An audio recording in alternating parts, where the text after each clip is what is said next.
अस्सलामुअलैकुम नाज़रीन, JN news HD के साथ मैं हूं नाइला भट्टी। नजर डालते हैं आज की अहम खबरों पर। मेलसी ब्यूरो चीफ हाजी मोहम्मद वारिस सईदी की रिपोर्ट के मुताबिक मेलसी आने वाला वक्त पाकिस्तान मुस्लिम लीग नून का होगा।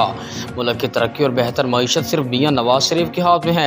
ये बात साकिब गुजर हल्का 235 यूथ कोऑर्डिनेटर मेलसी ने यूनियन काउंसिल कोऑर्डिनेटर और डिप्टी कोऑर्डिनेटर के नोटिफिकेशन तकसीम की तकरीब में कारकुनों से खिताब के दौरान किया। चौधरी साकिब गुजर ने कहा कि 21 अक्टूबर को खान सईद अहमद खान मनीस की क़यादत में नवाज शरीफ के इस्तकबाल में भरपूर शिरकत होगी, जो कि मिसाल होगी। तकरीब में यूनियन काउंसिल से तासी आलमपुर से coordinator Imran Khan Baloch, deputy Haji Muhammad Aslam, union council 88 धमकी के कोऑर्डिनेटर आसिफ मुस्तफ़ा, डिप्टी राय तनवीर 94 से राना नवीद, जबकि यूनियन काउंसिल 89 फिदा के कोऑर्डिनेटर अरशद भट्टी, डिप्टी मोहम्मद एजाज को नोटिफिकेशन दिया गया।